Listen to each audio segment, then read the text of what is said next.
Hello everyone and welcome to the channel. I'm Emmanuel, I'm an airline pilot and a flight sim content creator. Over the course of the past week or so, the amount of criticism of flight sim creators has really increased drastically, and at the very forefront of this seems to be this YouTube channel called Lexterio. Now, Lexterio has posted two videos recently, one of which actually got quite a bit of attention, where he criticizes flight sim creators. The first video is called The Problem with Flight Sim Streamers No One Talks About, and the second one is called Flight Sim Content Creators Paid to Say It's Good. In today's video, I want to provide a video response here, giving, first of all, my opinion on what's being said in those videos, and I also want to give you guys a little bit of an insight into how the flight sim streaming industry actually works. Now, some of the contents of the two said videos is definitely aimed at my channel, even though he does not explicitly mention my channel's name. But seeing that he's liking comments like this or like this, I think we can clearly say that at least some of the critique voiced in those videos is meant at me. Now, on a side note, I do find that last comment here very interesting, saying that A330 driver is a test pilot for PMDG. He's part of the streamers I've lost any respect for because of their bias.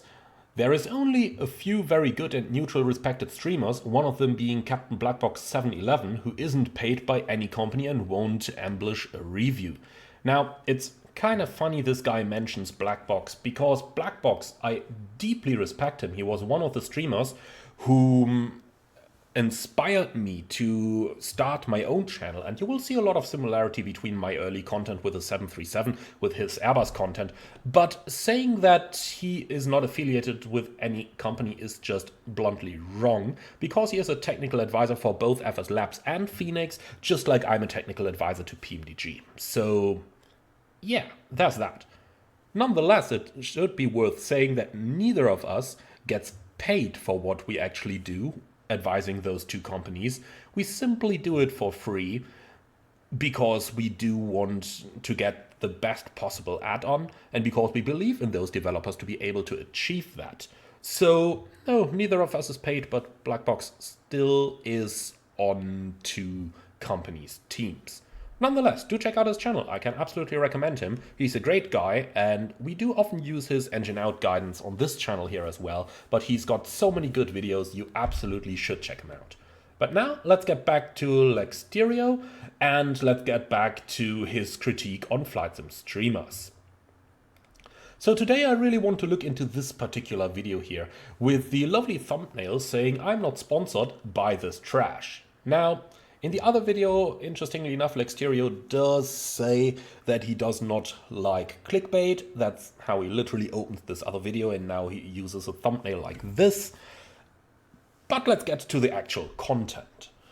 So just to be sure that we are all talking about the same thing, let's have a quick look into the Cambridge Dictionary and have a look at what the word sponsorship actually means. It means money that is given usually by a company to support a person, organization, or activity. So we are clearly talking about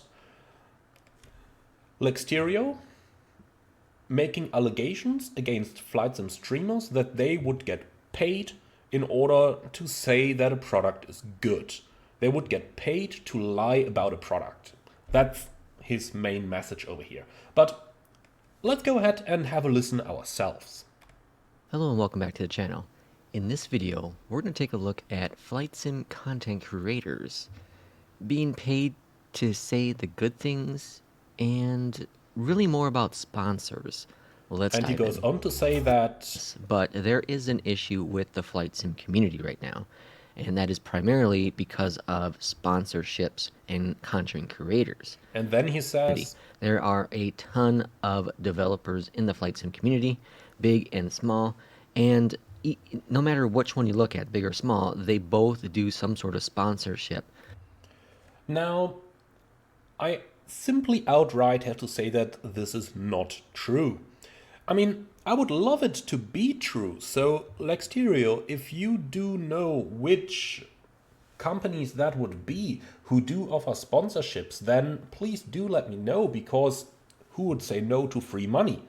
But as a matter of fact, in the 3 years that my channel existed, I only ever received sponsorship requests by one software developer and two hardware developers. The latter two, however, were not Flt-Sim specific hardware developers, but much rather general gaming hardware developers who simply saw their hardware fit into my videos. Now, the other one obviously is a Flt-Sim software developer and is my current channel sponsor, but except from those three requests, I never received a single sponsorship offer in the 3 years that my channel existed.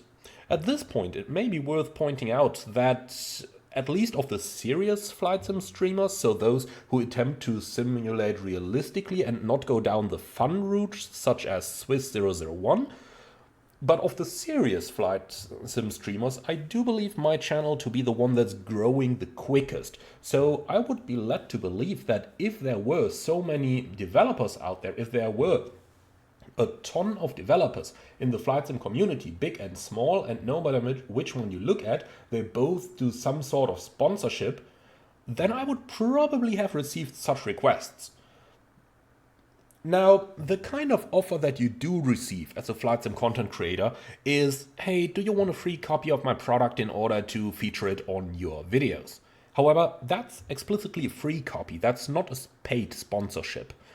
Now, do Flt-Sim creators accept free copies? Yes, absolutely all the time. To give you guys a little idea and a little bit of an insight, on the recent flight I did on my channel featuring the Phoenix A321 from New York JFK over to Seattle, I did feature one new airport, Seattle, one that I didn't have before. Now, a flight like this on my channel creates between 6,000 to 8,000 views usually, and per 1,000 views my channel makes about $3. In other words, we can say that this video earned me something between 18 to 24 US dollars. Now, if I had to buy every single new airport, and you need to feature new airports all the time because otherwise it simply gets boring for the audience. So if you do want to do full flight videos like I really like to do them, then you need to include new places, new destinations all the time, or at least a new add-on for an airport that you've been to previously. So if I needed to do that on, let's say, every second video, then I would basically kill out my channel's revenue by like 50% simply by purchasing all those add-ons. So obviously, what do you do as a content creator? Right, you either accept a developer's offer who says, hey, I got a new project here, I would like to offer you a free copy so that you can feature it, or you actually approach a developer and tell them, hey, I would like to do a flight to this airport. I've seen that you have a good add-on for that airport, so could you give me a review copy so that I can feature it on my channel? And that obviously happens all the time, but that's not paid sponsorship as Lexterio suggests in his video over here. And as mentioned before, those videos don't make all that much money. We are not talking general influencer business here, where videos get millions of clicks and therefore make very good money by just the ad revenue alone, let alone any sponsored content that you place on those videos. But we're talking flight simulation here, where most videos end up well below 10,000 views. And therefore, you really don't make that much money with them.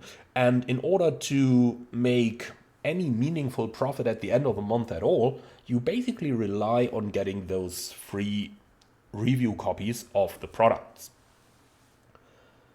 Now, does that mean that a free product does not influence your opinion? Of course not. Of course, if a developer gives you something for free, there will always be that little subconscious bias that you will get towards the video. But I think it's a huge difference whether you get something for free or whether you're actually paid to say that something is good, as is suggested in Lexterio's video. Now, Luxterio does go on with a couple further allegations though, so let's go ahead and have a look into the next one. Catches that. Sometimes you will have to sign an NDA and you have to be cautious on that. But for the most part, most of the flight sim community content creators can disclose that they have a sponsorship, that they have been paid up front. Okay, so basically he's saying that there would be developers giving you an NDA that would prevent you from saying that you have a sponsorship. Now, I never came across anything like that in flight simulation.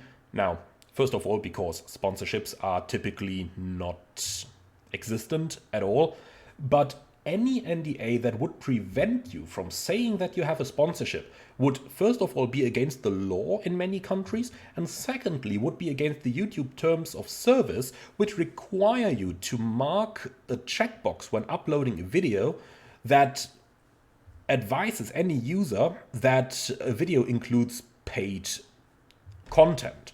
So, for instance, when you open any of my flights featuring, say, Intentions AI, you will get that little box in the, I think it's the top right, that says includes paid content. And you are required by the YouTube terms of services to actually submit something like that. Now, let's keep on the topic of NDAs though, because two types of NDAs actually do exist in the flight sim streaming world. The first one is usually given to content creators when they receive a pre-release copy of a product. Many developers do send these copies out to content creators and say like, hey, here's a copy of my new product. In 1 week from now, you can post content on that product. And then you have to sign an NDA that you are not going to post any content for that period in time until the developer approves you to post something. But an NDA like this would not prevent you from hiding a sponsorship or from saying anything negative about the product, as is implied over here. Now, the second type of NDA that exists in flight simulation is for beta testing. Many flight sim content creators are typically involved with one or several flight sim companies and beta testing for them. Now, that doesn't earn them any money.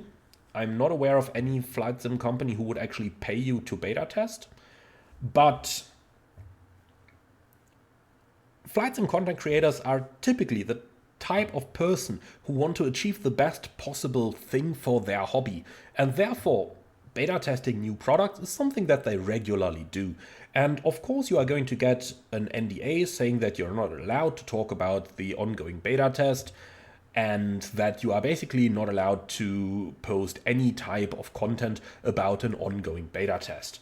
However, these NDAs, at least in my experience, and I've really signed a lot of them over the course of my flight sim career, which covers, well, more than half of my life by now, none of these included any clauses that you would not be allowed to say that you received a free copy or to say anything bad about the product. So that is absolutely not common practice in flight simulation.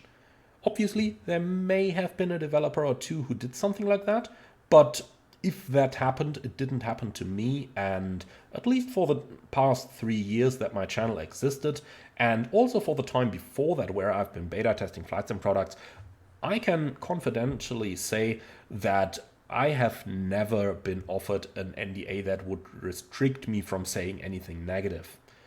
The only reason NDAs are used in flight simulation is because they want to prevent people from spreading the word about a product or offering opinions or offering reviews before the developer feels that the product is actually ready for such reviews. But let's go a little bit further ahead in the video, actually just 10 seconds ahead, and listen to the next point. Or sorry, sometimes they avoid covering competitors because they don't want to offend the company that they are being sponsored by. And that you can clearly tell who is and who is not. There is a very big area in there where you can tell when all of their content is this, and if someone comes in and says, hey, have you tried this? They're like, it's garbage, don't try that. Nothing is that clear. Okay, so basically what he's saying over here is that you can tell if a content creator is sponsored simply by looking at the content creator either not covering the competition at all or just covering them in a bad light. Now, that's again something that I do not think is true for the vast majority of creators.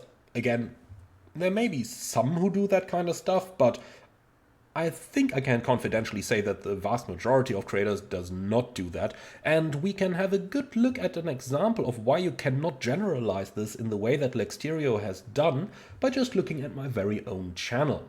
So first of all, let's have a look at my current sponsorship, and that's one AI traffic add-on versus the other one that's out there. And a couple of people in the recent couple of days said that I would only be trash talking the others and therefore trying to promote the other.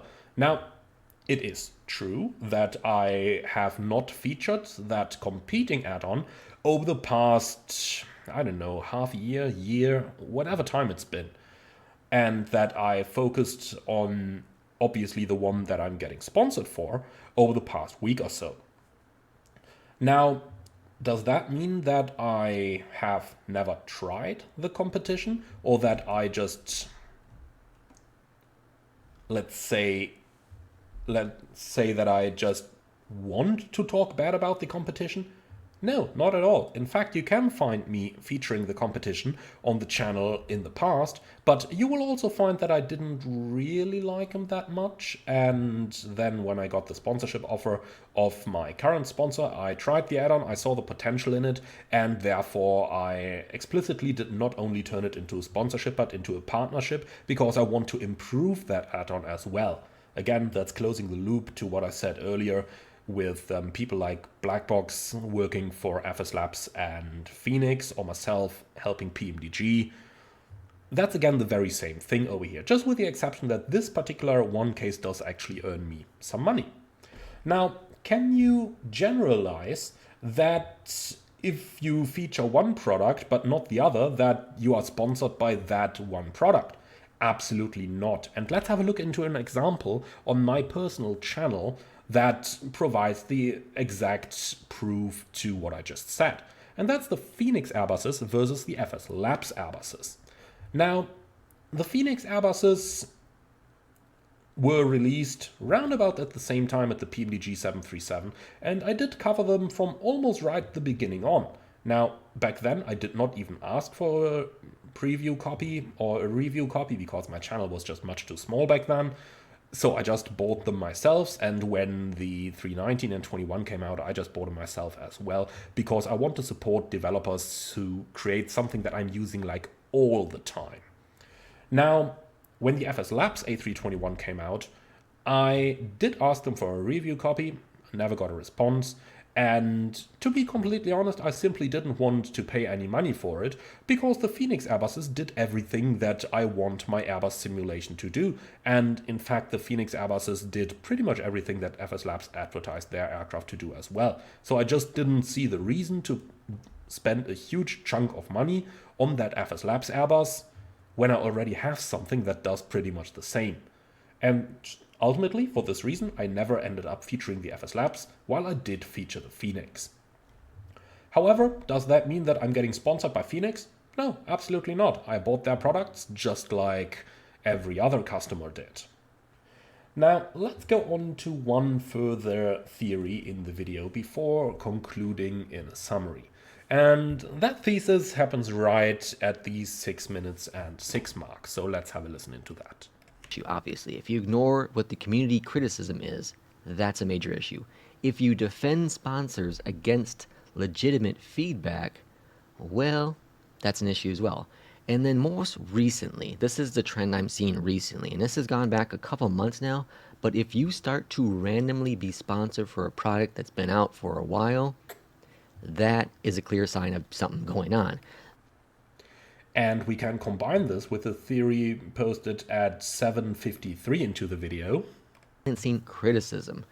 Creators who try to financially hide criticism because they don't want to offend the developer. So avoid calling out products with problems with products, criticizing competitors unfairly, trying to gatekeep the community narrative to protect their income stream. This behavior warps honest discussion and slows down progress in the sim community. And So this is quite a serious allegation there, and while I do agree that there may be some content creators who do that, the vast majority does not.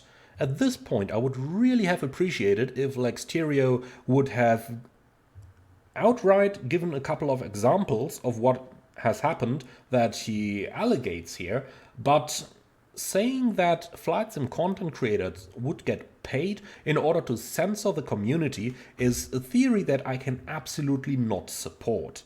Now, based on my own experience on my channel, there are two types of criticisms that come in for products. The first type of them is the genuine criticism of somebody who either wants to warn someone else before buying a product because the product has serious flaws, and the other one is pointing out issues where the developer is meant to fix them. But that's not the type of criticism that would be problematic. The type of criticism that is problematic, that is typically deleted on many content creators' channels, is the criticism that is not meant to cause any good, be it from protecting someone from buying a bad product, or be it that they want to help the developer improve the product by calling out problems, but the type of criticism that is just meant to spread hate.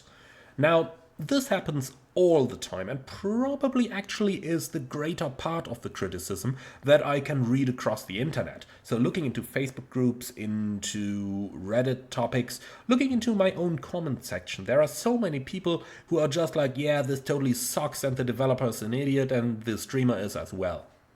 Yeah, guess what? That's not going to remain in those comments. That is going to get deleted. Likewise, if you just spread hate without any attempt to cause any good, that's also going to get deleted. And contrary to the typical expectation on the internet that you can say anything, chances are your comments are going to get deleted if you just use abusive language too much as well. Nobody is going to delete a comment, or at least most people will not delete a comment that just says like, yeah, that product's shit because, and then goes on to list some reasons. But if someone says like, yeah, that developer should be killed and executed because he's producing that piece of shitty scam, yeah, chances are that will be deleted. But not because of the criticism itself, but because you literally just asked for a developer to be executed.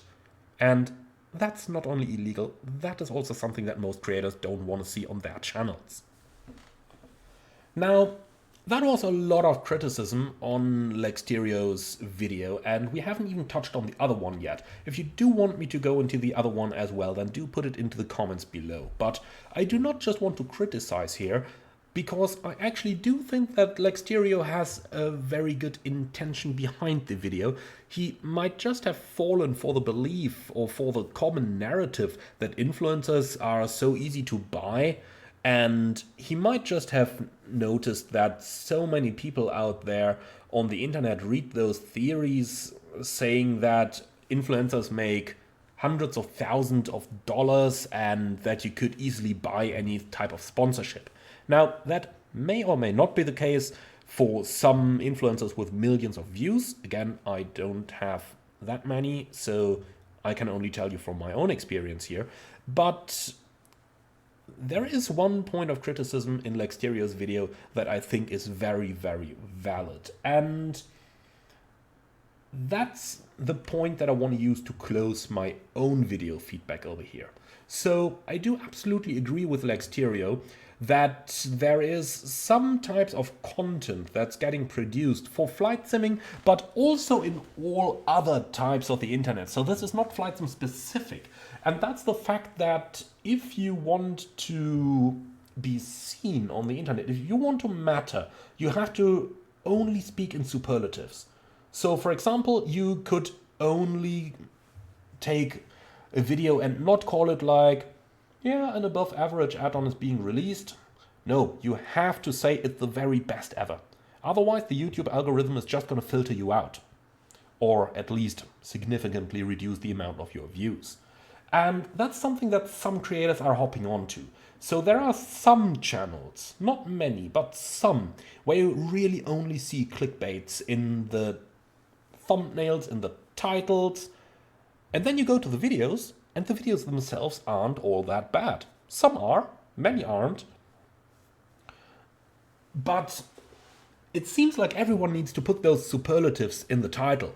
Take, for example, Exterior's very own video that you see up here. Big things coming to Flight-Sim Expo 2025. And then in the thumbnail again, it just reads big things. Now, by definition, that goes into the direction of clickbait because, well, it raises that curiosity gap with people. What could those big things be? He might as well have written something along the lines of, you will have the ability to fly the Bluebird 757 beta at the Expo. Now, which of the two is going to get more clicks? I think the answer is pretty clear on that one. And that's one problem that I see, but that is nothing that we can accuse Flight-Sim creators for, because the YouTube algorithm simply pushes them into that very direction. Likewise, if you do feature a product, then the internet is always going to judge you by either saying that you absolutely hype the product to the top, or by saying that you absolutely hate the product. I've seen this myself with the iFly 737 previews, where people immediately went like, oh, that guy is paid by PMDG, don't listen to him. Now, why did they say that? Probably because I did not hype it up to heaven, but because I was one of those people who portrayed the aircraft in a positive, but still with some distance to go manner. And the matter of fact that we are still to see the big updates from iFly to this point that would bring the FMS, the autoflight system, or the engines up to that standard that they are advertised to be in, that kinda confirms my theories from the pre-release session to still be valid by now. But nonetheless, it is still an aircraft that I would recommend people to get. But that's not the type of stuff that the internet generally wants to see, because either it's super good or it's super bad, and anything in between is probably not acceptable, and then the internet is just going to go mad on you as a content creator. So, as a creator, you get pushed into one direction. You have to position yourself onto one of the superlatives, and if you don't, then people are probably going to make it up. So, that is an issue, and that is something that I would absolutely love to be different, and that I try to do different on my channel. I do try to offer balanced views. Some people will agree more, some people will agree less on that one. But I think that's the hard thing to do here. Now, could I make a little bit more money if I simply went down the clickbait chain? I probably could. Do I like to do that? Absolutely not. Is there enough money involved in flight simulation that it would be worth it? Absolutely not. And that, my friends, concludes today's video response. Now, let me know your feedback in the comments underneath. I'm really looking forward to read your take on this one. And like Stereo, if you've seen this video, I would absolutely love to hear your take on this one as well. Thank you very much for watching, everyone. Be sure to like, comment, and subscribe. And if you really like what I'm doing in this video, then do let me know in the comments underneath. Thank you very much, and I'm looking forward to see you all again on the next one.